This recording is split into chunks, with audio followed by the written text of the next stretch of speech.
The history of this episode's brand dates back to 1947, and if you have an absolutely incredible memory, you'll know that was the same year we saw the creation of Spencer's Gifts, Igloo, Reynolds Wrap, and the legendary shoe brand Doc Martens. But what makes this brand interesting is that it would take 36 years before it would resemble anything close to the iconic staple it would become known for. It was a brand not created out of love or passion for the industry, but because of a belief it would be a huge financial success based on the 1980s retail landscape. And it was. Starting off as a humble catalog business with a minimal staff, it would grow into an aspirational lifestyle brand in America and around the world. And while a bankruptcy filing during the COVID pandemic could have meant certain death, aggressive restructuring pulled them out of financial turmoil, and today they find themselves in the midst of a resurgence, even becoming an official partner for the U.S. ski and snowboard teams in the 2026 Winter Olympics. And that's why this week's On Brand is on J.Crew.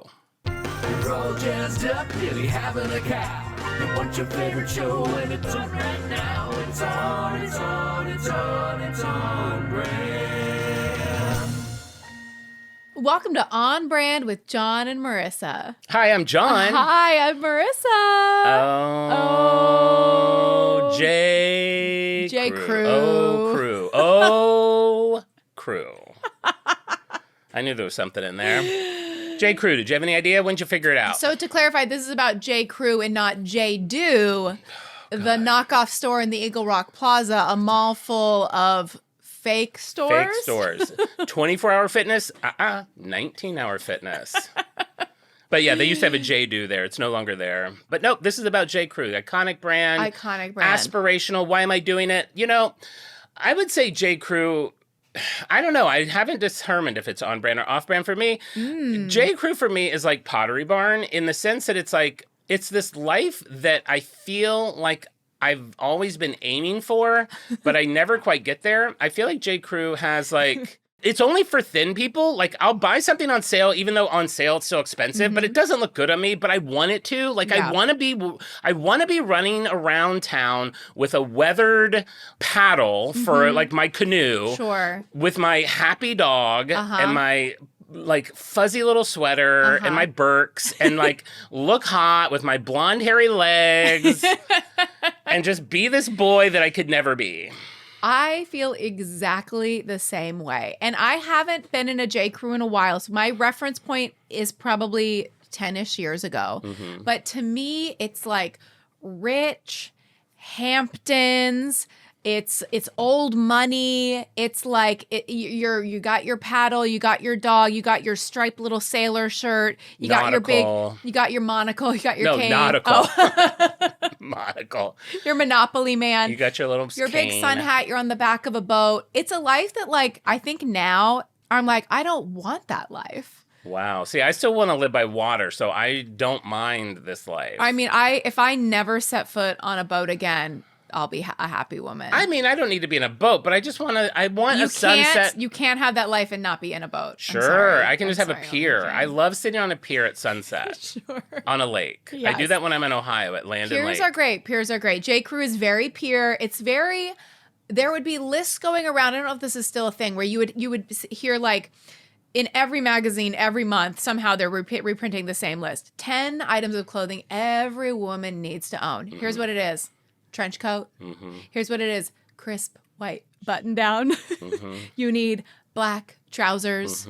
You need loafers. A pencil skirt. You need a bright red lip. It's like a sunglass. You need like it's these 10 things that will basically make you the least interesting person who's ever walked into a room. Can you imagine? So I'm just saying like that, and I think when I was like 25, one of our listeners right now is putting our lipstick, looking in the mirror, it's bright red, and she just puts it down. I mean, like, to think like, oh, this is a checklist you have to have before you're like a grown up, which is kind of how I viewed it as a young lady. I think when I was a young lady, I looked at the Victoria's Secret catalog, their clothes, and I looked at the J.Crew catalog, and I was like, when I'm a grown up, I'm going to be so fancy, and this is what I'm going to look like. And I've been in a J.Crew, and you look around, the difference between the catalog and the reality, I feel like is vast. Yeah. It's And I think vast. there's a reason for that, and I'll get into that when we start talking about You go in the that. dressing room, you're like, these clothes feel like they feel the same as like Old Navy clothes. Like they don't feel fancy and luxurious. Well, are you in a J.Crew or are you in a J.Crew factory? Ooh, I've been in both. I've been in both. Yeah. I 'cause- tried on wedding dresses at J.Crew because I don't know if they still have bridal. They had bridal, and I went there. That was like part of like the fantasy of like,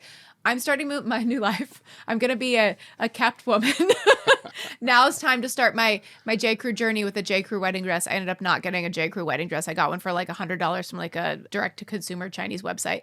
But it was like they're selling a fantasy, and aren't we all, honey? Aren't we all? And maybe we do grow out of it. I mean, sure, I feel like I'm less into it now. It was fun this week looking at old 90s J.Crew. I think there's a whole movement because there were all these websites like, are you still craving like 90s J.Crew? And that is actually what I think I want. I think I want like Martha Stewart in her like pleated khaki shorts and like a boat neck top and like chip and chives in the garden. But I would think J.Crew would kind of fit into your fisherman wife lifestyle. It's a little too preppy. It's a little Preppy too was what they were all about. polished. Yeah. And I think I've never been like a polo shirt. Actually, this is funny. So my daughter she needed new clothes. And so we were like online looking and she saw a polo shirt and she goes, that is my exact style.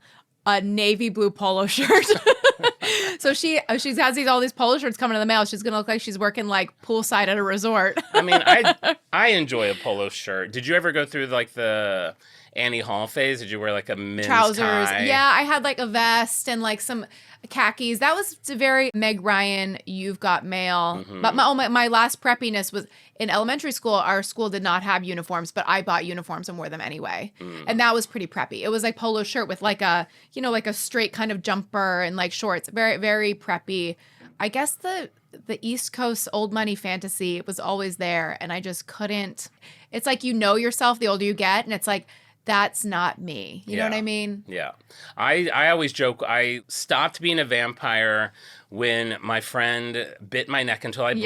Yes. And I was like, okay, I'm out. And I ran from my backyard to the Gap. So I went straight from being like backyard vampire to my preppy phase. I feel like J.Crew could almost give me like an identity crisis. Like in the same way, like when I go to Disneyland, I somehow feel like I need to like have like a Lilo and Stitch like sweatshirt or something where I'm like, this is me. This is like, I'm so swept up in it. J.Crew can do that. If I'm in a J.Crew, I'll be like, my entire life is a lie. This is what I need to focus on.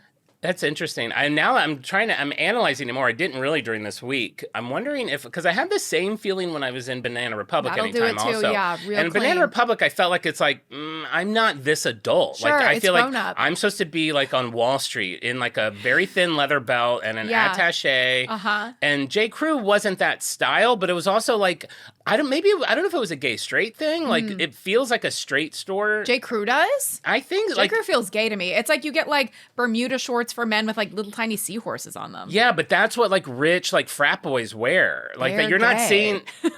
Oh, gotta go. I mean, a white party in the Hamptons where it's like a bunch of gay guys. Listen, I'm telling you, There's J.Crew. I associate that style with like It's like frat. It's like Wall Street. yeah, frat like guys. the guys who are like, Interesting. I'm gonna retire by the time I'm 30. Yeah. I just bagged a job at Chase. Yeah.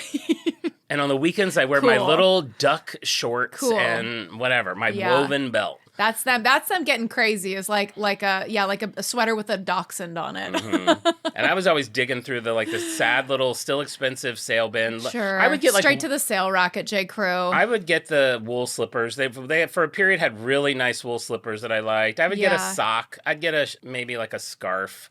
David Accessories. stole a pocket square from J.Crew. I know. Handkerchief. I was going to bring that up for your wedding. Yeah. Intentional. I couldn't remember if it was intentional. He bought a suit for. I feel like he ended up returning it because he didn't wear a suit at our wedding. So I think we both had an identity crisis at J.Crew. We were there for bridal and wedding, and then we were like, this isn't us, and we returned it all. Yeah. But there was a pocket square in the suit pocket, and he kept that and returned the suit on accident. That pocket square was probably $45. Yeah, it was. For a tiny little square fabric. And we were selling like vintage at the time. Like we were digging through piles of garbage to sell on eBay. So I was like, honey, I can find you a pocket square. Yeah. It might be a bit stained. It might have a little bit of mustard on the corner. Trim it off.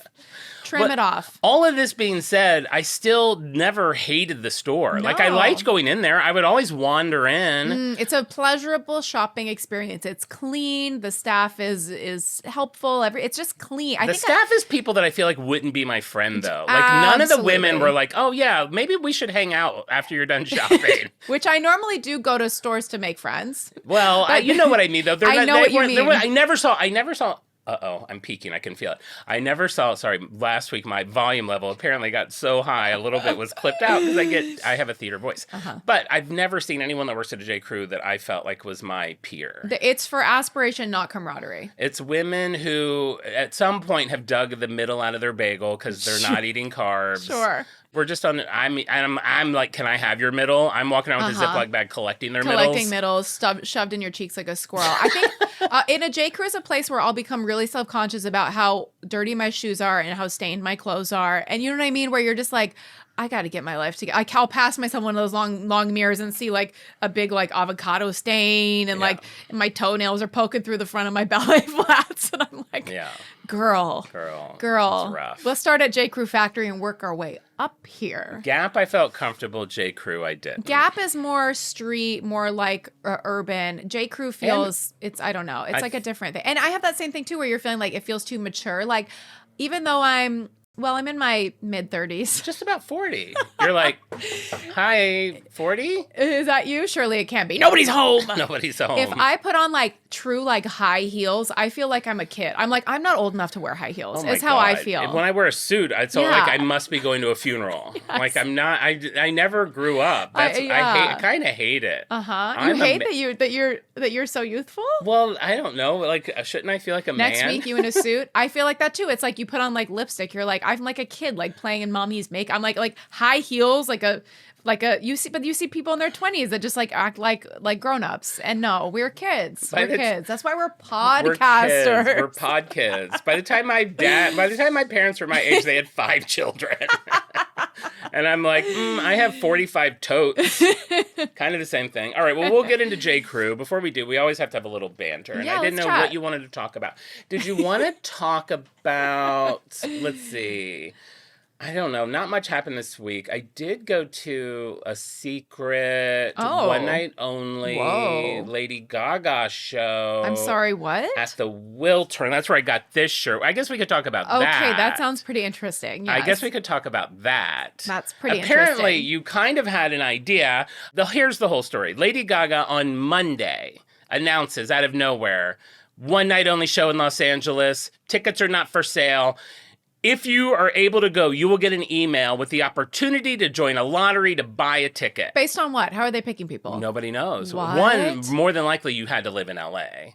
But nobody knows. So she has your email. Lady Gaga has you in her Rolodex. And she's like, bitch, I'll call you. Bitch, I'll call you. Okay, wow. That's so fun. A bunch of emails went out in the beginning of the day. I didn't get one. I wasn't pressed about it, but it would have been fun. I like to do a special thing, and I like Gaga a lot. Yeah. So at the end of the day, I get my email, and I'm like, So then I join the lottery. Then you have to wait the next day to see if you were picked in the lottery. Oh, my God. Then you're allowed, when you join the lottery, you give them your credit card and everything. Like, if you're picked, then... So, like, it's happening. It's happening. Yes. No refunds. You got your ticket. Yeah. And you can tell them, do you want to sit down on the floor, or do you want to be standing on the floor? I prefer to sit. Cross-legged on the floor with everybody standing around me. I mean, I do prefer to sit. At first I'm I was like, anymore. It might be fun to be that close. And I'm like, girl, No. I want to sit. No. So long story short, I did win the lottery. Our friend Shep got the email. He won the lottery. Wow. So we're all going, him and his wife Tiffany, all went to Lady Gaga on Thursday. It was like Oh my gosh, how lucky. I know. Are there like, what are the odds? I mean, at first I saw everyone on Reddit was like, I got my thing. I'm in. I'm like, oh, they just let everybody go. But then I realized they sent all the yeses first. And then like 2 hours later, all the no's started getting sent out. And all these people were like, oh, I didn't get in. And what my biggest regret is you could only buy 2 tickets. And I only bought 1. I should have gotten 2. I should have gotten 2. I always get scared I'm going to get stuck with it. Yeah. Because they weren't that cheap. I mean, kind of cheap to see Gaga, but they were like $200 still. That's a lot, yeah. So it's not nothing. But then people were like, one person, I think they were joking. Shep is like, no, they were serious. Offered $5,500 for a ticket. Someone else is like, I'll give $1,400. There were people that are like, I will give you my barricade seat, which is like the best seat you can get at her main concert,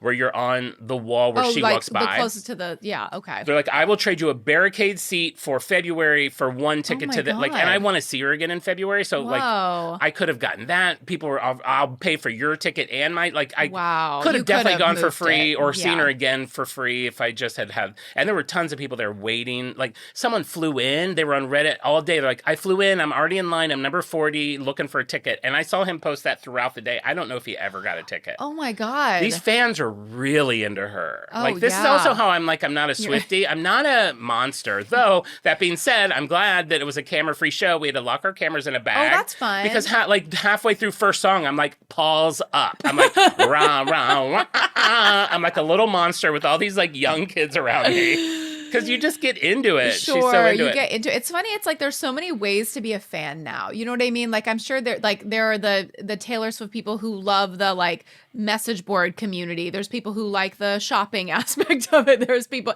who just love the musicality and like geeking out about like the composition of the music. There's so many ways to be a fan now, and Lady Gaga's the same, right? She's the same. And speaking of that, a little gripe on a Swiftie this week, like, what's his name? Joe Kearney from Stranger Things. He has a song that's been out for 3 years, and it went to #1 this week in the UK, and maybe here.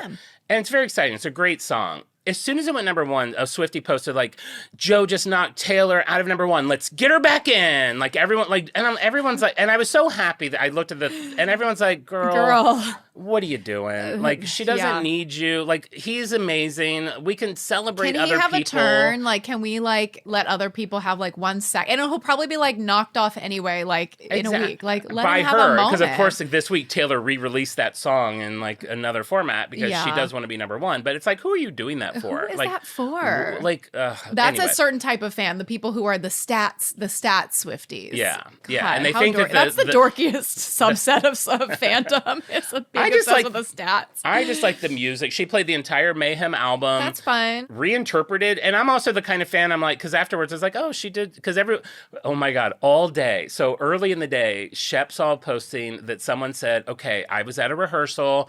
She's doing this whole album through the lens of grunge. And we were both like, oh, like there's nothing we want. Grunge and industrial. Oh. And we were like, I'm going to need a new lens. All day we were like, I was like, I'd rather it be opera than grunge. Yeah. And we're sending jokes back and forth, all dreading it. And then we watched the show and I'm like, it was totally normal. But then I read reviews of it afterwards and people are like, it was through a grunge lens. And I'm like, if it was, I didn't even notice. Oh, like, wow, that's a gentle everyone's lens. like, all the songs were reinterpreted. I was like, they were? I thought they were just like, that's how they go. So apparently I just dance and put my paws up. You're just having fun. You're not there to be a fact checker. Yeah. No. And then I got to do my little thing afterwards because we all got our cameras when we left and I helped all the little monsters take their pictures with the marquee. That's fun. Oh my God. And I'll tell this story and then we'll get into J.Crew. And by the way, Alistair, it's a long show. So it's 7 full pages and we probably already talked for an hour, a half hour. But listen, okay, so I'm an archival producer, so I'm always collecting footage for projects for movies and whatever. Sometimes if I see a moment that I think will be interesting to look at in 100 years, I'll film it. Yeah. And this was one of those things. I was like, before the show, I was walking around Wilshire. I was like, I'm going to get the marquee with Lady Gaga, one night only, all this. Mm-hmm. And like I went through the red lights a few times. Like I would get in the middle of the street and get a good shot, whatever. So then I was doing that one time. I was like, okay. Oh, and then I like did that. And then I went up and I was like by the marquee and I looked down and there was one of those food robots. And I was like, oh my God, in 100 years. We'll be making fun of this in like 2 years. Yes. But okay, so here's my shot. I'm starting on the food robot. I was like, beautiful. I pan up to the Lady Gaga marquee, gorgeous. Then behind me, I hear a cop start yelling, like, move that car, get out of the way. Wait, your car's parked at the No, I'm intersection? out of the car. I'm standing. Okay. They're talking to someone else. Okay, I see. So then the cop's like, get your car out of the way. So I'm like, ooh, something's happening. I turn around, I shoot the cop, and then the car that's in the way. And then I see like a production car go by, and I'm like, is that Gaga? And then I see one of those cars where they're shooting somebody as if they're driving. So it's a car, Yes. if you don't live in LA, it's a car that's being pulled by a truck, and there's cameras focused on it. So and the actors can pretend to drive. yeah, Yes. the actress, Kathy Bates, shooting MacGyver. I got all this in Oh my God. one shot, 1 minute and 5 second shot. God, I love this town. That's how I felt. I was like, God, I love LA. God, I love this town. So Food robot to Gaga to shouting cop to Kathy Bates, all in one shot. Send it, honestly, send it to Jim. I'm gonna- James Cameron needs to. It could spark off an entire new project that we don't even know what it's going to be. The funny Wow. thing is, truth be told, I did not know it was Kathy Bates at first. And after I filmed it, I looked at somebody and I was like, do you know who that old lady was? And then later we were in line and she went by again and everyone freaked out because everyone realized it was her. Yeah. So I had it not even knowing who it was at first. Oh God, that's good. But man, that was quite a moment. God, what a man. Maybe I'll put that on the I think you have to share that. I'll put that on Instagram. That's so cool. The most LA 5 seconds ever. Man, how fun. I know. Love that. So that will be fun to look at in 100 years. Yeah, people can beam it into their retinas from their jelly pods where their like bodies are kept in like Yeah. hyperbaric whatevers. What are we going to be doing in 100 years? And I just hope, God willing, Kathy Bates is still working then. And MacGyver is still on CBS. I mean, bless her heart, she's what, 70? And she's Yeah. like 9 o'clock at night doing a night shot in a car on you Wilshire in imagine? front of the Lady Gaga show, which I don't think the marquee had anything to do with the MacGyver thing. They're No, like, let's just pick like- the worst spot to shoot right now, Right. right outside of a one night only Lady Gaga show. How confusing. You're watching an episode of MacGyver and it's like there's like a Lady Gaga concert going on in the background. Like, somebody should get fired over that. She's in her 70s. I assume. Wow, that's incredible. Right? Hey, Yeah. Siri, how old is Kathy Bates? Okay, I found this on the web for how old is Kathy 77. Bates. Oh Check it out. my God. You know who else is old as hell? Ken Burns. Oh, well, yeah. I saw a little commercial because he has his Leonardo da Vinci PBS thing that came out, and he's in his mid 70s. Also, I'm seeing my mom in her mid 70s. She's tossing cat food to raccoons on the porch. She ain't leaving the house. Babe, She ain't leaving the house. 40's at the door. Nobody's home. If you don't open the door and don't let it in, you don't turn 40. No, it's not 40. It's a room service. Do you remember? I mean, now at this point, it was 10 years ago. Somebody knocked on the door and they said, "Are your parents home?" They thought I was 12. do not remember that. Paid actor. Where do you think it was like, "Are your parents home? We want to ask them about like assisted living opportunities in the neighborhood." Oh, God, like my funeral, yeah. my cemetery breakfast. Hey. Is your podcast co-host home? We have some exciting opportunities at Hollywood Forever. We're curious who'd like to get a good deal on a plot. Would a wedge salad entice him to have? Honestly, it might. Honestly? Oh, I love a wedge. I love a wedge. All right, we got to get into the show. All right, so J.Crew. It's 1947, as I mentioned, and we've got two guys, Mitchell Cinader and Saul Charles. And they Okay. established a company called Popular Merchandise Incorporated, which they do business as Popular Club Plan. And Two bad names. two bad names, and I'll be honest, I don't 100% understand what it is. Nope. I found a million ads for it. It was, from what I think it was a mail order business. Okay. They would try to recruit women to create these clubs of 10 women. Okay. And I think it was like a Tupperware party. Okay. I think they would have a big catalog of stuff. Sure. The leader would be offered, like, if you put this club together, you get $25 Yes. worth of whatever. You can pick like a rug or a pot. You get that for free. You get these 10 women together. You show them all the things we're selling. They buy it. And so you're at the top, and then there's two other ladies that you recruit that sell things on your behalf, and you get a little bit of their money, and then they each recruit two ladies. And it just so happens that the shape is a pyramid, but it's not a pyramid scheme. That's just the shape of the business structure. Nothing to see here, folks. Nothing to see here. I literally have written right here, legitimate mail order business question mark. pyramid scheme question mark. I would be such a sucker for a pyramid scheme because it's like they target me. It's Yeah. like you're a stay-at-home mom. Do you have 2 hours a day to, help make a little funny money, a little getting around money, selling lipstick to your friends? Yeah. Ugh. I would love to see Get you in me a one. pyramid scheme. Get me Well, one. whatever it was, it lasted for decades. Wow. Through the 40s, 50s, 60s, 70s, 80s. So now we're in the 80s. We're not going to talk about that anymore. Great. And I want to talk about shopping in the 80s. I want to touch on a couple of things that were going on in the 80s that changed coming out of the 70s. One of them was catalog shopping. Obviously, it had been around forever. I did an episode on Burpee. Their catalog started at the turn of the century.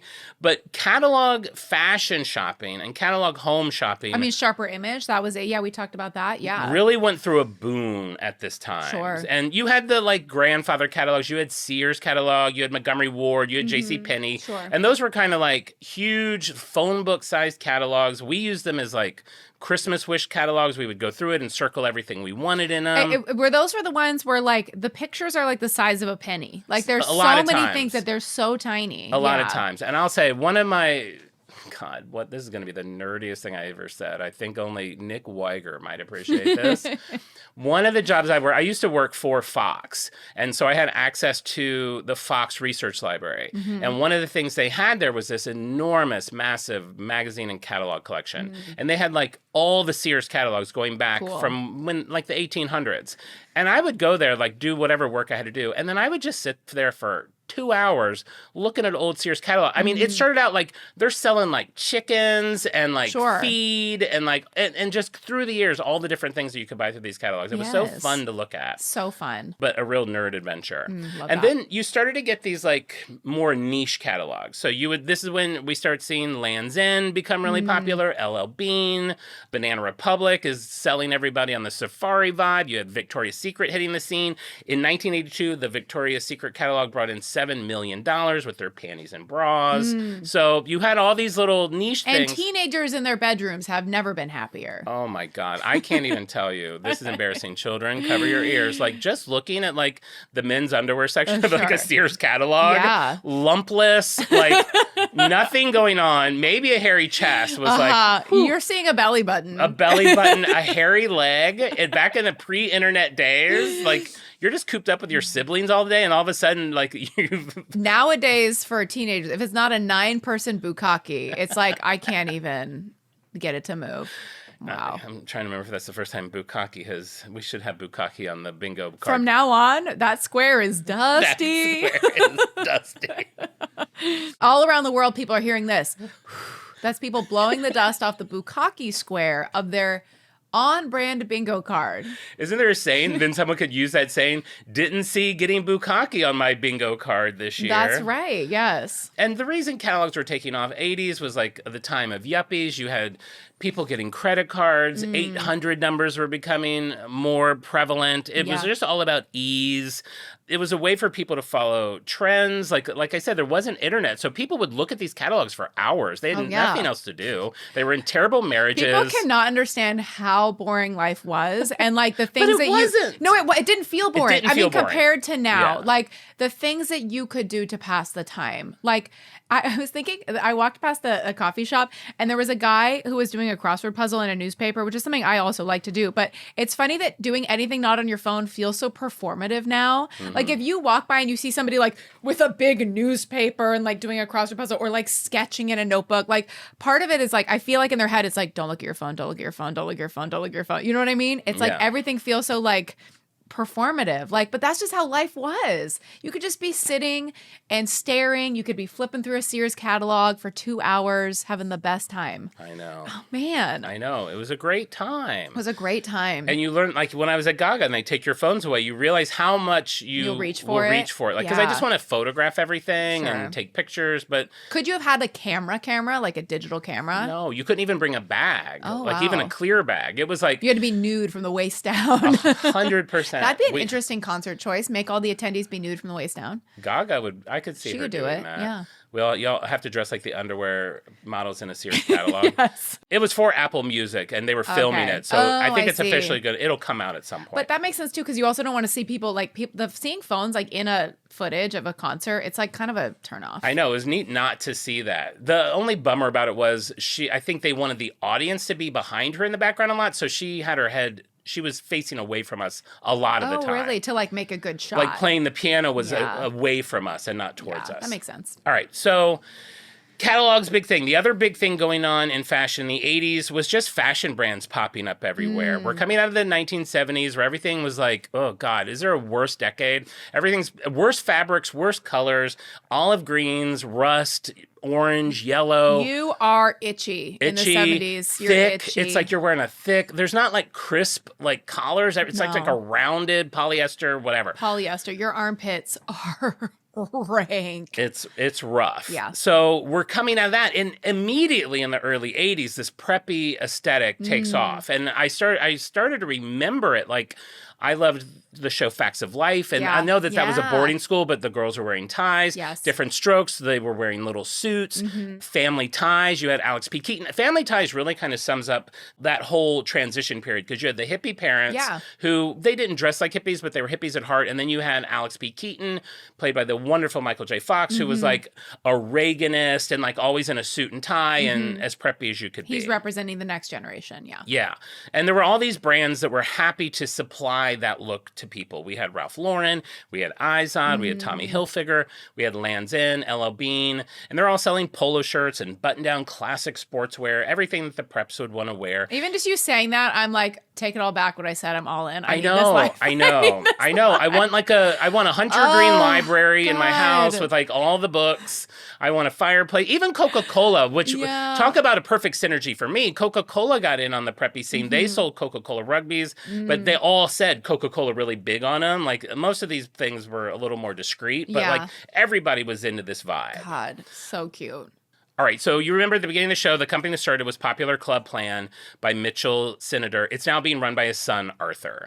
So he's looking around, and he's got this, they're still doing the, like, I have a toaster, go find some ladies to sell it to. Yeah. And he's like, okay, so we're already in the catalog business, and he grows it really well, bigger than his dad probably ever thought it could have grown. But he knows he's still not, like, one of the big players. Like, makes good money, but wants to do something bigger. And he sees these trends, that catalogs can make a ton of money, preppiness is in, and that's what he wants to do. And the niche that he feels like he could fill, you have all these people that love that Ralph Lauren aesthetic. Ralph Lauren's expensive at the time. Yeah. He's like, I want that aesthetic more affordable for like the drunk college kids who spend all their money going out on spending it on beer and partying, but they still want to dress like that. I will give them clothes that they can afford so they can have that look too. It's like the mall crowd. Yeah, it's kind of like Old Navy to Gap. Yes. This would be, well, they don't have a name yet, but this will eventually be J.Crew to Ralph Lauren.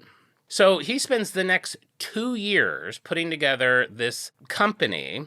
And like I said in the beginning, it wasn't a passion project for him. He didn't care about fashion. He just really wanted to make money. And I thought that was interesting because all these things all these brands we've done for so long, it's like, oh my God, I just wanted to sell my Dyson, phone. tinkering away in the shed, He's like, getting I don't sucked care. off by a vacuum. Yes, it's different. Absolutely. Yes. But this guy's like, no, I just want to sell it. But he's like, I do need a name for the company. And he's like, so he starts brainstorming like all these different names that have to do with like preppy and nautical, and it could be something with America or something with flag or heritage or like those crew teams. And he really likes the word crew. Crew's good. And he's a visual guy and he's picturing it. And he's like, it can't just be Crew magazine. That doesn't make sense. He's like, it needs a little bit more. So he's brainstorming more. Is it my crew? Is it the crew? Goes to the alphabet, A crew, B crew. It's like a Dr. Seuss song. Gets to J crew. He's like, well, that kind of feels preppy and it looks nice. We're going to call it J.Crew for no other reason than it's graphically pleasing. Wow. And sounds like it's got a little cachet. It might be the perfect letter. I'm thinking about them. I'm like N.Crew, L.Crew, Z.Crew. I know. I went through all the crew. No. E.Crew, that's a color, but then it's I like, think it only works with J. I know. It's a good letter. Yeah, wow. As me, I have always loved my initials, JJG, because I love the lowercase j because I get a dot, and I love the lowercase g because what the is going on there? It's like a dance. It's like, let's just take, it's like, there, G. Circles. Circles are connected, so a little fun. tip in the hat, a knot, A little hook. a brim. Is that the only letter that hooks? Babe, it is the best letter. I love a Wow. lowercase g. So I made a true. rubber stamp of a lowercase g back in the day, back when I thought I'd be like living this lifestyle because I was going to seal all my letters with a black lowercase g stamp. I mean, what if like we just like did? Like, what's holding us back from That's a good from question. doing that? From like having seersucker pants and like and wax sealing letters? Like, you can. I did used to get like a new linen shirt every like summer. Yeah. That would be my because we used to go to the beach so much. I did never do anymore. No. But I loved wearing a linen The linen at the shirt beach. to the beach. Yeah, your rolled up linen pants, letting the waves lick your feet. Lick. Lick. All right, so it's 1983, and J.Crew launches their first catalog. 10,000 copies are sent out to the upper middle class. And the first catalog is very different than the catalog will ever be again. There's very few J.Crew pieces in it. Why? Because he doesn't care. I guess what a lot of people do, maybe even still now, there's companies that just make clothes, and you can go in there and be like, okay, so we're going to do 1,000 of those shirts. We want this color is what will make it our brand. You'll put our label in it. We'll put different buttons on it. But you kind of have a company that you get the base Interesting. item for it. And that's what a lot of it's kind of like private label stuff too. Is like that how it works? I think so. So like another company, another store in the mall could come in and go, okay, we're going to take that shirt, but we're going to do it in green and we're going to put our little gold things here to make it our own and put our label on when it. you're a small business. Okay. If you're a Ralph Lauren, you've got a You have your own design team, factory. you're creating everything yourself. But in the beginning, and if you're a small business, this is a route that you can take. Interesting. So the catalog comes out. It's not a special looking catalog. It looks like a Land's End catalog, basically. The couples that are in it are described as looking like they would have come off like the cover of a romance novel. It's just kind of generic. You know, he did the best that he could. But in the first week, the telephones are ringing off the hook. Wow. People love what It he's put worked. together. They said the customer response was outstanding. And Arthur is like, I feel like I'm leaving money on the table. He's like, we should be designing our own stuff. Like, we should wow, have yeah. J.Crew stuff. So Yeah. he immediately is like, I'm going to make it all J.Crew. And he has advisors and like, Arthur, like, it'll take you, just so you know, like a good 2 years. You should do this slowly, ease into it. He's like, meh, meh, meh. I'm going full hog. He's like, I'm going all in. It's going to be all J.Crew all day long. Wow. Now- Again, I don't care and I'm not passionate about it. This is just what will make me rich. And he still believes that. But what I do admire about him, he's also like, I'm an older man. I'm trying to get college kids to buy this stuff. I don't know what the hell they want. I don't know what they want, but you know who does, who just got out of college 1 month ago? My daughter, Emily. Oh, wow. So she's 21. She had just gotten out of college. Go, Emily. She studied marketing at the University of Denver. And at this Perfect. point, like, I can't even describe how small this company is. Yeah. It's like a little corner in the office of that other catalog that's been around for 40 years. Yeah. There is no design team. There's no department. So it's not like, Emily, okay, you're going to start in mail and then you'll go up. Yeah, There's yeah. just nothing there. Like, Emily, you are now the boss. Basically, she kind of just comes in. Apparently, she's very outspoken. Wow. Some people are like, it was great. She kind of just like, came in and figured it out. Other people are like, she's a bitchy boss. And Yeah. there's always going to be. Sure. Well, and she's so young. It's like she's telling us how to, like, what to do. Like, this kid just graduated. And, you come in from college, she, like, understood quality. She understood the preppy aesthetic. She really had an eye for it. She knew what she wanted J.Crew to look like, but she just didn't really know how to get it there. Because she's just Interesting. green. She just Yeah. doesn't know how the fashion industry works or any of that. Oh, my gosh. Another good point about her is she's willing to talk to people and learn from people and do what she needs to do. Yeah. So one night in 1984, Emily goes on a date in a busy restaurant. Okay.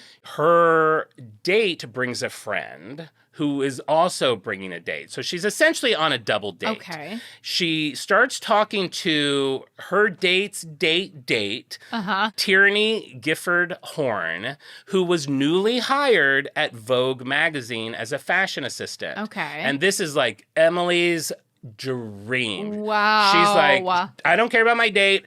Tell like you, me, girl. you we and need me, to talk. focus, lock in. Tell me everything. She's like, tell me about marketing. Tell me, how does a photo shoot work? Did then the two guys who were on the date, did they just end up dating each other? I think they ended up having their first man-on-man kiss at this dinner. No one really goes into details, just that it was a very exciting night. We'll spin that off into a bonus episode. John's a freak fic on how that went down. So they have this great conversation. The next morning, Emily wakes up, and apparently people really just liked her. She was very beautiful. She was very, like, infectious to talk to. People loved just... Emily? Yeah. Yes, okay. So she wakes up and she's like, man, that was a really great conversation. She's like, I think, you know what?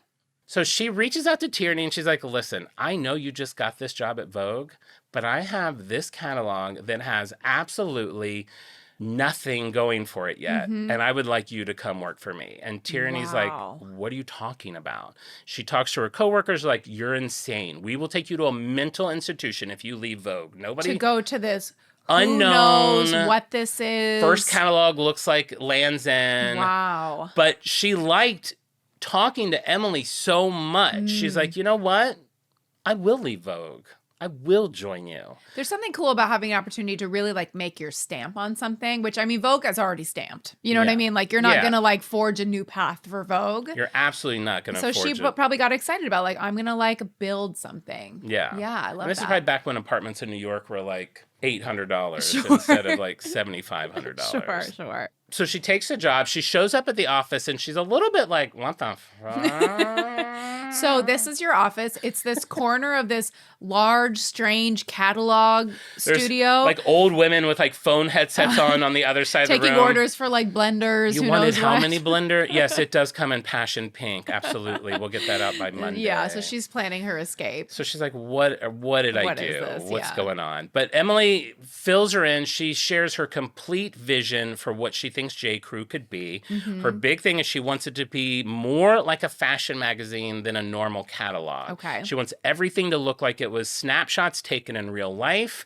She wants the clothes to be stylish and tasteful and fun and playful and affordable. And at some point they're talking and Horn tells her about her own childhood. And I love that you mentioned the Hamptons in the beginning of this because she was like, my family, like then this is before the Hamptons were the Hamptons. But she's like, my family, we would go on vacations in the Hamptons and like we would fish in the ocean or whatever. Is it the ocean that's at Yeah, the We would ocean, fish at sure. the ocean and we would build a fire on the beach and we'd cook the fish. And, Yes. and Emily's like salivating. She's like, this is what I'm talking about. Yes. Please tell me you have pictures of this. I'm not kidding. I have chills. It makes me like mad when I get chills. I'm like, really? The story of like the inception of the J.Crew aesthetic is like giving me chills. Like, get a life, girl. No, that's why these brands are ingrained in us. That's why we do what we do. Yes. And that's why I do try to spend a lot of time on how to No, it's reveal the it's information. honestly, it's beautiful. So she sends this picture, and I do have the picture. I'll put it in the supplementals, but it's like her family, and it's like, you know, it's exactly what she wants. You have the Yes. nautical scene in the background. It just looks like this beautiful snapshot of a family. It's pure Americana. Everyone's hot, but like not like trying to be hot. It's like your hair looks like you've been on a boat. You're a little windswept. Your pants are rolled up, but you're like tan and rich. So like your teeth are white. You're a little rumpled, The but in teeth a are fancy always way. so white. Yeah, sandy And you're toes. 100% on the money. So Yes. when they start doing these pictures, they want it to be a combination of Ralph Lauren without like the rich bits. There's not going to be Yeah. a Rolls Royce. True. They And want the that was always kind of like hunting lodgy. That was the type of rich person who's not getting their toes in the sand. These are people who are like cooking a fish on a campfire. They know how to build a fire. Exactly. Yeah. And they wanted to replace like all the models with really realistic middle class looking people. They weren't looking for perfection. There was something I saw that said if you had a scar, that could be an asset. Wow. They were going to be dressed in J.Crew, but they were going to be dressed in used J.Crew. And this is very reminiscent of like what George Lucas did with Star Wars. Yes. Every science fiction movie up until Star Wars, everything was crisp and clean and white and new. And he wanted that world to look very lived in. So like metal things, the paint had been scratched off and Rusty, there were dents and dings. yeah. And Wow. that's what they wanted to do Yes. with this. So they would get brand new khakis and they would wash them repeatedly so they look like they had been worn. And they do. They look like they've been worn all day. I They know. look like they've been worn all day. Yeah. They would take leather belts and scuff them. They'd have you walk around in your boots in like mud and stuff to get dirt on them. Wow. They would fray the sweaters a little bit. So instead of trying to make it look like it was like this new outfit that you would see on this skinny little mannequin in Macy's, they wanted it to look like you had just gotten back from a weekend at the beach and you're wearing your favorite outfit that still has a lot of life in it. And you can almost like smell it when you the look campfire. at the pictures. Smell the bonfire on the sweater. I implore you to like Wow. just Google like 90s J.Crew catalogs, and if you're a nerd like me, it's like white teeth, like smiling. The other thing that they thought would be so great is they wanted all the models to be in motion. So they would literally create almost Wow. like what was like a movie set. So they wanted the models to forget that there was cameras there. They would be like, okay, you three go chase each other. Like they would throw With a something like, go get frisbee. it. You're And- making s'mores. You're yeah, over and like here everyone's doing playing something. catch. When you look at them, like everyone's like moving around, and then they would look at all the photos afterwards, and they had like a ratings of some of their ratings were like, that's a tee-hee, and I thought that was the funniest one. And a tee-hee was if anyone looked like they were like laughing Like with their hiding a hand up, that smile? was immediately thrown out. Like that's like a model, that's like a catalog picture. Interesting. So no tee-hees were allowed in the catalog. We want like authentic, genuine Yeah, moments, yeah. little snapshots. Yeah, and so that's Wow. what they strived for, and it was kind of amazing to me that this whole entire aesthetic that we still know today, Yes. which I'm going to get to something very disturbing at the end of the show,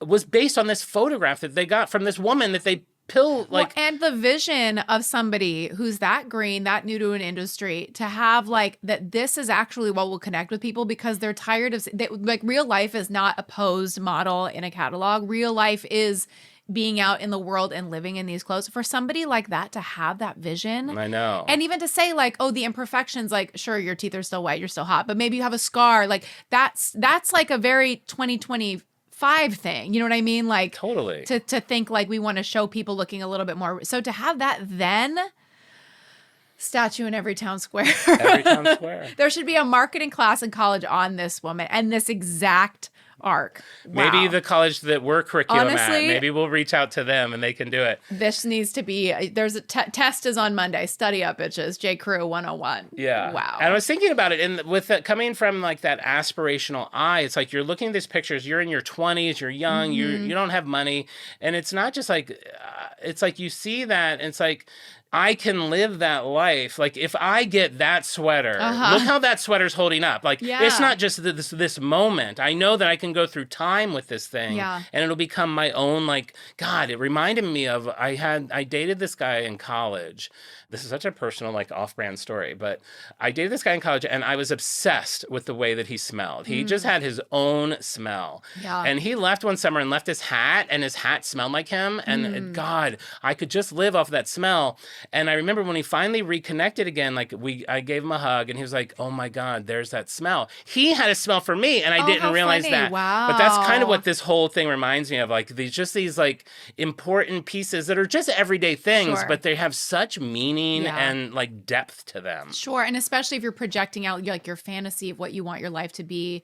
And if buying a $50 sweater can give you a sliver of that fantasy and Yeah. you can imbue it with all this meaning and what it represents. And when you put it on, you're that much closer to the life you want. I mean, that's the entire facade, the entire trick that these companies play to get Yeah. us to spend money, right? Yeah, That, for sure. the buying this sweater. And that is the thing. This gonna is take you all to the still just to Hamptons. get It's money. still just to get because money. they would talk about like Emma, like if a photo shoot, like there was one photo shoot they were supposed to do, the connection flight wasn't there. They're up all night. They get there. Everyone's on double time. They wanted to like just rest, and they call Emily. She's like, "Get to work." Like it was still kind of like This is a business. it's a business. Yeah. And Wow. something that I thought was interesting. I don't remember where I have it in my notes, so I'll just put it here.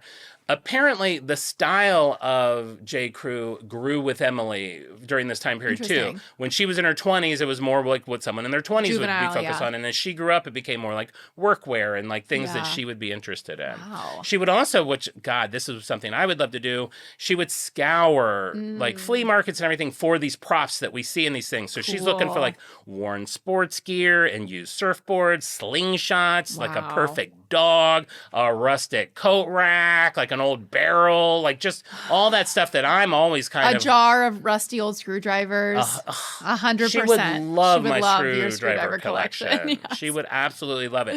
And another thing I thought that she did that was super interesting and became kind of an aesthetic of J.Crew out of necessity. They didn't have a ton of money, so she started dressing everybody in layers. So you would be a model and you would go in, you would have a t-shirt and then you would have like a button down and then you would have a sweater and then you would have a barn coat. And as the day went on, you would just keep taking off a layer. So one person's already dressed for 4 different looks. Wow. But then the layered look became very associated with J.Crew. That is so But it was done funny. just because they didn't have a lot of money and they didn't have Wow. time to like do all the like, big different changes. Yeah, so Wow. I thought that was really That's interesting. really cool. How funny. So they end up with this whole vibe that we're talking about. It's an aspirational catalog, but what's nice about it, it's an aspirational that seems relatively achievable. Yes. Yes, that is $180 for this jacket is a lot, but if I don't go out to dinner for 3 weeks, I can afford it. Sure, I you can save get up, to it. yeah. It's not intimidating. It became very culturally relevant. They had editorial worthy photography in it. And it just portrayed this whole picturesque, easygoing Americana life that they became known for. And they created legions of fans with it. And they started to be considered more fashionable than even some magazines were. wow, So yeah. she was really getting what she wanted out of it. I remember, like in my mind, I could pick them out of a lineup, certain J.Crew models. Oh, Because I'm like sure. I've seen them so many times. They would use the same people. They kind of like rumpled a little bit, like the girl with the rumpled brown hair, and always and I swear if you Google it, it will autofill J.Crew like red lipstick because Yeah. there was a poppy red orange lipstick that was like the signature J.Crew lipstick that like if a model was dressed fancy, she would wear that.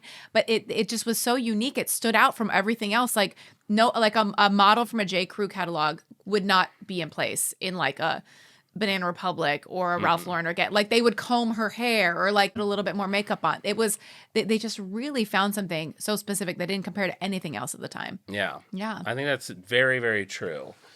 Now, the clothes, for the first couple years, they still had no official design team. It wasn't until like 85-ish, I think, that they started to put one together.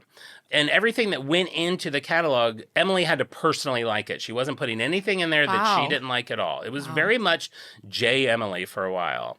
And then after they wanted to get away from doing those clothing that I mentioned before, where they just changed colors and whatever. She started to go out, like she would search for props, but she would search for clothing pieces. Oh, okay. And then send those to manufacturers to copy Like, them. recreate But this in new in our fabrics style. and different, like, kind of as a jumping off point. Yeah. And that's how you get like those barn coats or That's like, cool. she'd remember her dad wearing this like jacket when he would go sailing and let's like Wow. create that, or the boyfriend sweater, or Man. all of those things. So in the mid 80s, this design team starts to take shape. She's pulling people from all over the industry. She even getting some people from Ralph Lauren to work with her, which is kind of Wow. a nice full circle-y moment since that's where this kind of all started. And that's when you start to see some of these iconic pieces they became known for, like the roll neck sweater. Someone thought there was nothing new you could do with a sweater. Well, you can just not do the ribbon finishing on Yeah. it, and then you get this roll neck sweater that became so iconic. Wow. The perfect pocket tee, the barn jacket, and just all these things that they became known for. Yeah. And it's kind of insane how quickly sales went for them. So in 1983, the catalog sales, they brought in $3 million. 1988, 5 years later, it's up to $108 million. God. 89, 1 year later, $160 million. So it's astronomical how much Thank money God they for were making. Emily. Daddy had no plan. Daddy didn't even care about pants. And now he's got 3 swimming pools. Wow. So they're in 1989, they're at 160,000. Just for comparison, Lands' End is still a huge player. They're bringing in 300 million, and LL Bean's bringing in like half a Wow, billion. okay. So they're bigger, but they're getting there. Yeah. 1988, I thought this was interesting. They launched the first J.Crew factory before they even have a retail store. What? I didn't know What? factory stores were 1 year before. I'm shocked. They've already got this aura of being kind of elitist. It's considered a top tier fashion magazine-ish, but it's free, which is kind of a fun dichotomy. And their shoppers are described as super achievers who simply don't have time to shop. Wow, okay. So they grab this elite catalog and buy from it. And even though the catalog's doing so good, and like I said, they're coming in on $200 million a year, in the spring of 1989 is when they decided to open their first store. Wow. So they open a big flagship store in New York at South Street Seaport, and it makes $10 million its first year, so it's obviously not a bad way to go. Seaport, like ocean. Yeah. Like you're out on a boat, you've been sailing all day. It's a perfect place to set up camp. Fry up the tuna. Fry up the tuna, yeah. You know, people are loving my, yeah. Your British accent, My yeah. British accent. Everyone's really excited. I'm going to about do it. the last 3 pages of notes in a British accent, yeah? Love it. All right, so we go in, now we're headed in the 90s, yeah? All right, so 1991, just a quick little thing. Jenna Lyons, 21, graduated from Parsons School of Design. Yes. Starts at J.Crew as an assistant of an assistant of an assistant. That's what she said. I think she actually started as a designer. Okay. I'm just putting a pin in her for now. We know who she is, yeah. You do? Yeah. Okay, good. So I'm Oh, just yeah. putting a pin in her for now. Now, the 90s, J.Crew starts to have this identity crisis. Oh. Preppy is still around, but there's a lot more options going on. We've Interesting. got grunge hitting the scene in the early 90s. Everyone's shopping at thrift stores. The grunge lens. The Get it out of grunge here. lens. You have everyone just pulling clothes from their parents' closet. Oh, interesting. Flannel. You've got Yeah. punk. You have emo. You have hip hop. You have African influenced clothes. Abercrombie is in. Gap is in. And J.Crew, they're just kind of one of the ones that are like, do we keep making preppy things? What are we doing? Yeah. Emily doesn't know exactly what to do. They're just kind of riding it out. Why is everybody going to the Gap? The Gap is obviously, it's an on-brand favorite of ours. Huge. Episode number 1 of our show. But it was before we really went into the history of things. I would have to listen. I don't even know what we talked even about. know what we I remember talked we about. went to the Gap. I feel like we just described the Gap at Glendale Galleria, and that was the episode. But I want to talk about this We guy. might have to revisit the Gap to like learn where it came from. I know. Even though we've done it before. I know. We might I have to know do nothing Gap about number it. 2. I want to talk about a guy named Mickey Drexler, who joined the Gap in 1983. That's the same year that Emily joined J.Crew. Yes. Okay. Wow. So are you familiar with this name? Drexler. It sounds familiar. I think I know this. Okay. All right, so you've got Mickey. He joins the Gap in 1983. And at the time when he joins, you look at old pictures, Gap is selling, they're selling hoodies, they're selling khakis, they're selling Levi jeans because they're Yes. not making their own jeans. They're selling music and cassettes. It's all over the Yeah. place. They haven't found their identity yet either. And he really helps evolve the brand. He helps them craft this perfectly comfortable American vibe. It becomes known as a reliable brand, unpretentious with everyday wear. 1986, he wants more stylish clothes for his own son. He creates Gap Kids. 1991, he comes out with one of my all-time favorite brand slogans of all time. For every generation, there's a Gap. I think it's absolutely flawless. Genius. 1994, he's like, what should I create now? I guess, that bar I saw in France, what was that called again? Old Navy. Yeah, let's make a store called Old Navy. That goes on to become the biggest earner of the Gap company. Crazy. 1997, Titanic comes out. 1998, he comes out with my other favorite commercial of all time, the khaki swing commercial. Who can forget it? Jump-a-jivin'. I mean, I could cry. It's so good. It's I could cry because I realized perfect. this bitch is in 1998 putting out this commercial. He literally could have that day gone to see Titanic, still in tears, goes home, turns on the TV, and the khaki Jumpin' Jivin' commercial comes Time on. machine, take me there. Give me a classic Big Mac from 1960 and take me to 1998. Time travel hamburger man. This is the destination for time travel hamburger man. What a time to be alive. In the 18 years that Mickey was at the Gap, he grew the brand from $400 million in revenue to $14 billion in revenue. Wow.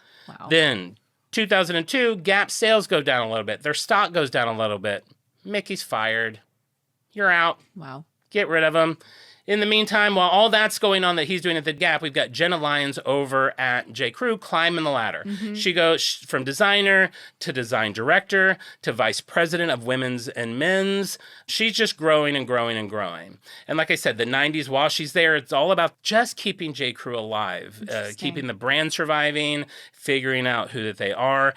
They get to a point where product design decisions are being made by management consultants. Wow. I don't know why that is. I don't know why Why? Emily seems to have pulled back a little bit from it. Interesting. But it seems like they're going through a period where they're putting money before branding. Interesting. The collections become bloated and not cohesive. It's just not a great time for them.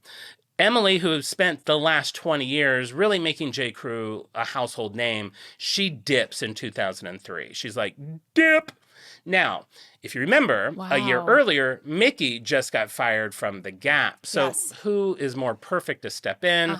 Mickey jumps over to J.Crew. Great.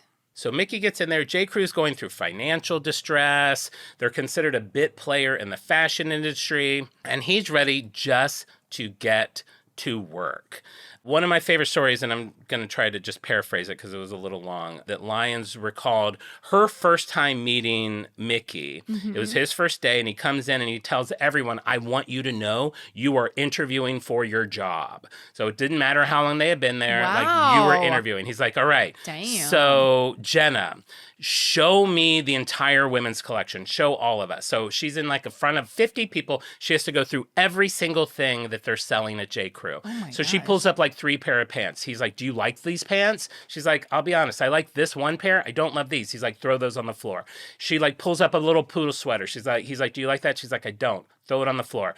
Pulls up like this cashmere t-shirt. He's like, what do you think about that? She's like, if I'm being completely honest, I think the cashmere is cheap. Throw it on the floor. They spend 2 days doing this. She's like, I'm scared as hell, but I'm also kind of excited. Like, I'm getting Yes, goosebumps knowing what that yes. must have felt like for her. She's like, because I don't know if I'm getting fired, but he's letting me, like, everything that is remaining are things that I think should be there. Yes. Like, so they go through all of this. So, of course, obviously, she ends up keeping her job and gets promoted to creative director. And they start talking about things. He's like, that cheap cashmere, what are we going to do about that? She's like, you know what? I think we go to this other mill. They make really nice cashmere. He signs off on it. And this becomes the moment where Wow. they really start to, again, be known for the quality of the clothes that they make. Because he's like, anyone could be known for making a lot of clothes. Sure. It takes a lot to get a reputation for making quality clothes, but he's all in on it. He's like, we'll have less stuff that's made better. He sends her off on a trip. He's like, go out there, fill the holes that we just made with better Oh things. my God. Because now they've cut whatever their slate is by 80%. It's like you have to go out and now find some new designs that you would wear. That you would wear. And apparently not everyone kept their jobs. During that couple of days, a lot of people Crazy. did lose their jobs. Wow. But it was like they had this really intense and honest first meeting, and they became this kind of brilliant, like, relationship duo to like attack bringing this company back. And they're so different. There's like a 25-year age difference between them. He's from New York, she's from California, but for some reason everything just worked. He considered her the smartest, most brilliant like designer he had ever met, and Wow. like they just meshed really well. That's awesome. And then while she's off doing that, he's like this man of action. He expands J.Crew into a lifestyle brand. He launches the bridal collection in 2004 that you mentioned. They're selling bridal dresses at reasonable prices in a rainbow of colors, because up until then, that was always the big joke. If you're a bridesmaid, you have to wear like an ugly peach dress Yes. made of chiffon that you got Yes. at some stupid store. They're making like bridesmaid dresses cool. He launches Madewell in 2006, which is like a denim-focused sister brand that they still have in their portfolio now. Again, for kids, he launches Crew Cuts in 2006, launches Wedding and Parties. I couldn't figure out if he or Jenna launched this. This might be a little bit of a Hazinga just when it launched. Okay. But in 2008, they launched what is called the J.Crew Collection, which is still out. I looked it on their website. They're very expensive pieces. It'll be What like is a it? really cool red leather jacket that they don't make a ton of, but it'll be like $8,000. Oh. But they launched this in 2008, which if you remember, we were in the middle of a recession and we're kind of like... I maybe I'll buy a red leather motorcycle jacket in a few years. It just maybe not have been the best time to launch. Sure, yeah. He launches the liquor store and the men's shop, or like they were these men's destinations. I remember the Grove used to have the men's shop. J.Crew, yeah. And they'd be curated with other brands. You would find nice Timex watches there. Sure, and yeah. it was just like they were creating a whole vibe. Yeah, wow. And then in 2008, they had something that they did not necessarily see coming that really helped them out a lot. There was an appearance on The Tonight Show with Jay Leno by, maybe you've heard of her, Michelle Obama. And she's dressed completely in J.Crew. Yes. She's I forgot about that. touting, yes. like, you can, like, and she's like a fashion Yes. ista. She just released a book on, I think, her fashion during her time at the White House. It's so perfect. I mean, it's like, it's accessible. It represents the Obamas. It's like, this is a gorgeous, successful, stylish woman. And she's wearing J.Crew. So like, you could afford the same dress that the first lady is wearing. Like, come on. And I think we were coming off of a time, I know we don't like to get into politics, but this is so related. We had Sarah Palin was part of that election. Yes. And she had gotten some heat for spending so much money on the outfits that she had been wearing. I mean, I'm sure that everything's a choice, like politically, like their brands also. The Obamas were a brand. Yeah. And so that was probably part of their thing, is like, what's the right brand to represent this couple? Yeah. And J.Crew is just so perfect for It's Michelle so Obama. perfect. Yes. It was the ultimate celebrity endorsement. The first daughters, Sasha and Malia, wore crew cuts at the inauguration and throughout the presidency. Time magazine, and I'll put some pictures from this in the supplementals, wrote an article called 15 Times Michelle Obama Wore J.Crew. Wow. And so she really, it wasn't just like, I'm going to do this so people think I'm normal. It was she like loved it, ingrained in her wardrobe. Yeah, so that was great. 2010, Drexler appoints Lyons as president of J.Crew. They start showing at Fashion Week in New York. They're really just like part of that world now. J.Crew announced the same year that they will be taken private with a leverage buyout of $3 billion. Drexler reportedly received $200 million in cash and 8.8 stake in the new company. Crazy. And J.Crew, as we know, will go into significant debt. 2011, this is silly. Jenna gets backlash because she did an advertisement with her son and he had painted his toenails pink, and that got a lot of... In 2011, I guess that was worth people really getting up in arms about. Wow, times have changed. Pushing the trans agenda on us. People were just...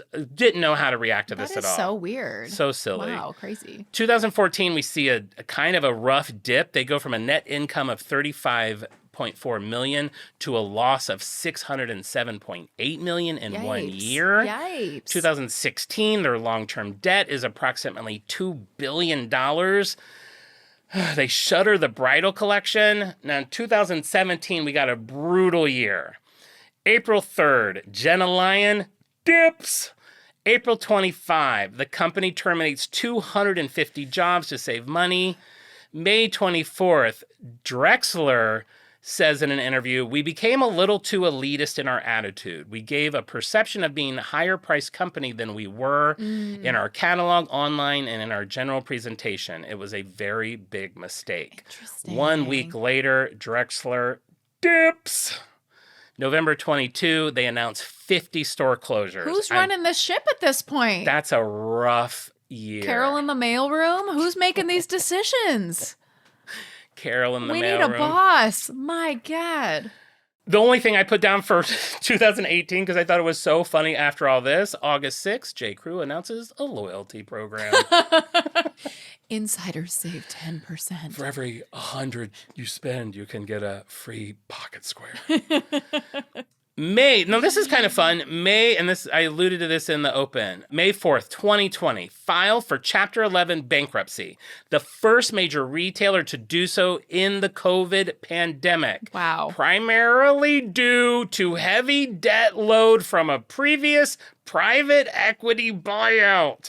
It always happens. It always happens. Also, changing consumer taste and an accelerated decline because of the pandemic. Sure. That all being said, the company successfully restructured converting $1.6 million in debt to equity and emerging from bankruptcy in September of that year. So they were only in bankruptcy for like 5 months. I'm so confused. I don't get it at all. Can I just get restructured and they'll be like, actually, you're not poor. You're quite rich. You're a millionaire now. Wait, I owe $1.6 billion. No, not anymore. That's now equity. You see, we restructured you, and now you're a billionaire. You are now very I need rich. to be restructured. Yeah, so all is good in 2020. We're headed back. Okay, great. 2025, huzinga. This makes me so mad. I've spent 1/4 of this episode talking about the labor and love that Emily put in Yes. to creating the catalog and these ads. Yes. 2025, J.Crew comes out with an undisclosed AI ad. Emily is rolling in her bed. She's not dead. She's rolling in her bed. She's very rich. She's rolling in her huge, comfortable bed. You can roll a lot of times in a California king. She's rolling over 9 times seeing the news. If you look at the shoelaces, Wow. you will see that part of the shoelaces are missing. If you look at the stripes on the nautical sweater, you'll see some of the stripes are flawed. Wow. I mean, you're buying an actual product. We need to see what it looks like. They were still proud to put the big old J.Crew behind the Wow. fake model. How dare you. They got a lot of heat for it. they The should. way they resolved it was not by answering it. They just put a little thing on it saying art created by whatever the AI company was. I'm calling that a huzinga. Huzinga. I mean, it's how far is that too from like Emily was like models are too fake. Like photo shoots are too fake. Like I know. and It's now 1,000% the Yes, opposite of it's the what we opposite. want. Exactly. Oh, so stupid. Now here we are, 2026, post-bankruptcy. They went through an aggressive store closure period. I feel like ours closed. The one at I was going to Americana. say, before I even did this, a few months ago, I was like, where's J.Crew? I was like, there used to be one at Americana. It's not there. And then I pulled it up on a map. Mm-hmm. It is now, and these numbers will reflect it, J.Crew went from having 450 normal J.Crew stores to Okay. 100. They have Whoa. 330 factory stores. So when you search LA, it's like 30 J.Crew factories and like 2 J.Crews. That is bone chilling. It's sad. That's really sad. Fun fact, when we did our photo shoot where we Man. spent $900 just to see the top of our heads, I bought a bunch of stuff from J.Crew Factory to return after. I bought Yeah. a ton of clothes during that. Did you return it all? I did. Did you return 100% of the clothing that you bought? One jacket I didn't because I waited too long. Oh. So I got stuck with a maroon jacket, but now I wear it You when like I it, go. yeah. When I go out. There you go. So they decided to focus on an omni-channel. I hate that word. Even the fact that they're like saying it. we're focusing on an it's omni-channel pathetic. retail rather than a large physical footprint. I'm like, did AI write that? It's such a lie. It's such a lie. They have... It's like a kid with his hand caught in the cookie jar that's like, actually, I'm restructuring my caloric intake for the day for a more omnipresent direction. Why do you have 9 fingers? What a scam. They have 150 Madewells. I think Madewells are doing really I love well. Madewell. I didn't know if it was Madewell or Madwell. I called them yesterday. Madwell. I thought it was Madwell. But I called them and like, welcome to Madewell. And I was like, okay, it's Madewell. And you hung up? I did. Well, You it was, say, hi, I'm a journalist.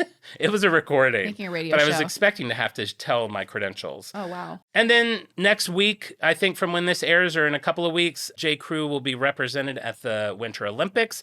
They do have a collection online. They're part of the U.S. Ski and Wow. Snowboard. So they made like some chic little ski suits. They are the line is so cute. It's like Wow. retro, red, white, and blue, Cute. patchy, fun shapes, jackets, socks. It's expensive sweaters. You buying a ski suit? You know what I'm worried about now? I'm not going to lie. What? This week we were able to register to let them know if we want tickets to the Olympics. I started looking at the Olympic no. gift shop. I'm a little worried that I'm going to Oh, go down an no. Olympic rabbit hole. I need to wait till 2029 when it's all like in a clearance bin.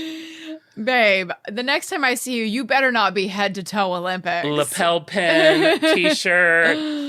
Luckily, what I Wow. do love about the Olympic design for the Summer Olympics in LA is they write LA and the A is done a million different ways. And I don't like them all. Like, I Yeah. like the graffiti one the best, and there wasn't much merch with that. So hopefully that'll save Narrow me. But it down a little bit. I know I'll be rocking some Olympic stuff coming up here soon. Yipes. So with this apparel, they've launched this lifestyle apparel collection. It's vintage-inspired retro designs for Cute. men, women, and kids, celebrating mountain culture and featuring American Cute. athletes in the campaign. Great. I love that. The purpose is to connect timeless American style with global sports culture. Love it. And to complement, ironically, the official Olympic outfitters, Ralph Lauren. Now they're working in tandem. Wow. And then my final thing, which you probably already know, I didn't. Jenna Lyons went on to star in Real Housewives of New York. Yeah. She ended up not doing it for very long because she said she was the oldest person there. She couldn't relate to where they were in their lives. She said a lot of the women there were like really hustling. She was past that period. She now wanted to focus on things of significance. She was also a lesbian. I was going to say relax. Like focus on, like, I want to put my energy towards other things, not just like, girl, relax. Just You work relax. hard. Just relax. Did you watch it? Yeah. Okay. She's cool. She She's really seems cool. Yeah. Cool style. Just had it all along from a very young age. What a cool little career she did. Yeah, she's awesome. But now it's like, I wonder if she looks at J.Crew and she's like, meh. I mean, certainly during some periods, I'm sure. Yeah. I'm sure some of those choices would be ending up on the boardroom floor. Yeah. If you know what I mean? Well, that's the story. So you've gotten chills. You've learned some things. I don't know if anyone had to pull over in this episode. Maybe there was something. I think the alphabet moment might have made somebody, they might have just like pulled over to like the median, like a turn lane, and just kind of hung out there, engine running. Yeah. And then they got back on the road. And her name was Jennifer, and she's like, get to Jay, get to Jay. Jay! That's really exciting. Would wow. you say it's on brand or off brand for you? This was an emotional roller coaster. I mean, like I started saying, like, I can't honestly say it's super on brand for me because I haven't shopped there in a really long time. But I do have some stuff from J.Crew. I have a J.Crew bathing suit. I've certainly gotten J.Crew stuff over the years. You telling me the story, like the brand is on brand for me. You know what I mean? Like they've fallen, they've changed, but the brand J.Crew, I mean, it stirs my loins in a way only a few brands can. So I'm going to say yes, it's on brand for me. Interesting. I'm torn too, because I would say today I'm not running out to J.Crew for anything. But if they close, wouldn't you be sad? Like if it was like, oh, they're done, they're gone. I'd be like, oh. I guess. I mean, now we're just in a world where we just get used to things being gone. Sure. I got to get a hiccup in. I would be me if I didn't hiccup. I would say it's also a light on brand. It's hard because we don't shop there. The story is on brand. The for story me. is on I brand. love the story. I mean, that whole story is why I think we do this show, Yes. to learn that stuff. Yes. But no, I'm not on brand for a brand that's making AI commercials. And I don't have jcrew.com as like a bookmark. I'm not surfing jcrew.com. I do love the Olympic collection, though. I'm not going to, it's another thing I wouldn't look good in. It's not for me. It's like ski clothes, right? Well, there's Sport sweaters clothes. and stuff, and Okay. the rugby's really cute, but I don't think I'd look good in it. I've never seen you in a rugby shirt. I know. Not like I wouldn't like it. I think I might like it. I'd like to get a vintage Coke one. Swatch also made rugbies too, which I really enjoyed. I know which one you're talking about, where it's like a Coca-Cola It's and got- it's red and white, red. Yeah, I know. It's like red with a white Yeah, white banner that stripe. says Coca-Cola. Yeah. Those are cute. Or blue. Yeah. All right. So light on brand for both of us. Yeah. There you go. Another brand in the portfolio. Ooh. Check it off. Olympics topic done. I didn't want to do football. So I did an Olympic. This is so loosely the Olympics. This is the Olympics episode. This is my Olympics episode. Feel free Okay. to do another one. Great. I already did the rings and the No, torch. this is as close as I want to get to the Olympics. What at else this can I point. do? There you go. All right. Well, thank you so much. I hope you enjoyed it. Now we got to give some shout outs to our Freaks of the Week. And if you're not familiar with how to become a Freak of the Week, every Wednesday on our Instagram story, I post a little puzzle. If you've solved that puzzle, I'm going to send you a little freak badge to let you know that you got it right. And I'm going to add your name to our Wheel of Freaks. And then I spin that wheel 5 times every episode to pick 5 Freaks of the Week. And that's what these lucky people did and are. This was for the Planet Fitness Insta Egg. And our winners are a burrito and a Barks, Donna Yorty, Liang Ang, Jamie Lauren, and Danielle H. So congratulations. Thanks for listening. Thanks for playing the game. And congratulations on being our Freaks of the Week. And if you don't check out our Instagram, check it out. Every week we add a bunch of new things to it. We add a poster for the show. We add supplemental materials so you can see if the founders are hot or not. And like I said, every Wednesday we do the Insta egg on our story. So be sure to follow that. And while we're giving shout outs, I'd like to shout out a lovely listener who left us a 5-star review on Apple Podcasts. We have Sloth Friend, who says, "Such fun! I always look forward to learning and laughing along with these two delightful hosts. It's the perfect combination of thorough research, irreverent tangents, and the whimsy of close friendship. Thanks for making every week brighter. You're doing great work." Aww, so nice. Thank you, Sloth Friend. We're doing great work. If you haven't left us a review on Apple Podcasts, please do that. Boost morale, boost the show, boost our mood. Play John's Insta Egg game on Instagram at OnBrandThePod. Check us out on TikTok at OnBrandThePodcast. Watch us on YouTube. Instead of listening to the show, you can watch a video of the show. If you want another episode every week, every Tuesday we release Off Brand, which is a Patreon episode.